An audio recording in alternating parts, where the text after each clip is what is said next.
जंगूची जो लफ्ज़ हैं कुछ ऐसे लफ्ज़ हैं वो अलहमदुलिल्लाह तो अनमोल महसूस हुसन कि जिवें शैत दे मारिया बंदियां दे मकसूम चु कड़ ना निकले जिवें शैत दे मारिया बंदियां दे मकसूम चु कड़ ना निकले जिवें कई मजदूर दी मेहनत चु मेहनत दा फल ना निकले और जिवें मैले अजमल धोतियां भी कपड़े चू माल ना निकले उंजे वांगू नियत तुहाडी चू सारी जिंदगी वाल ना बहुत शुक्रिया जी। और हुण मुकर तनई हालात दी इस लाचार दा मोरी कौन है हुण मुकर तनई हालात दी इस लाचार दा मोरी कौन है सदरां दे पोए च नफरत दे बलाहाड़ दा मोरी कौन और चौफेरियों अजमल तंगियां दी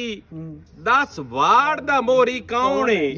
जिन्ना हुण ताईं साडे वक्त ढाए न उस धाड़ दा मोरी कौन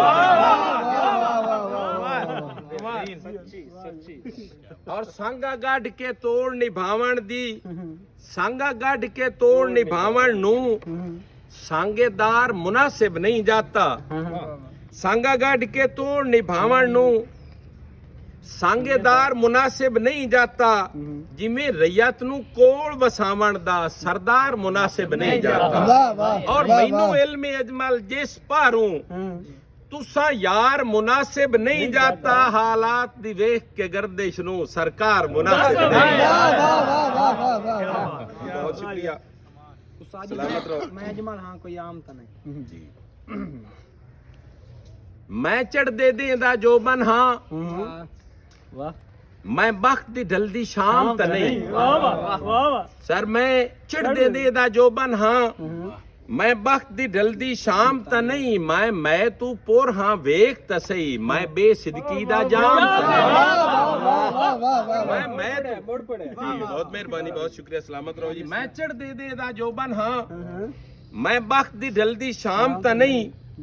मैं तू पोर हाँ वेख त सही मैं बेसिदकी दा जाम त नहीं और गिले क्यों करना है गल्ला मुंह ते कर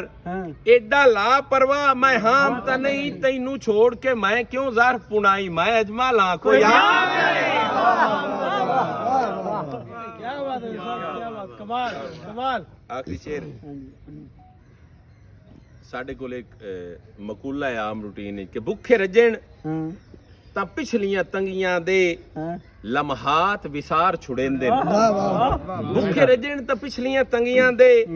ਲਮਹਾਤ ਵਿਸਾਰ ਛੁੜੇਂਦੇ ਨਿੱਬੇ ਦੌਰ ਦੀਆਂ ਇਮਦਾਦਾਂ ਤੇ ਖਿਦਮਤ ਵਿਸਾਰ ਛੁੜੇਂਦੇ ਔਰ ਜਿਵੇਂ ਅਜਮਲ ਚੰਗਿਆਂ ਕੀਤਿਆਂ ਨੂੰ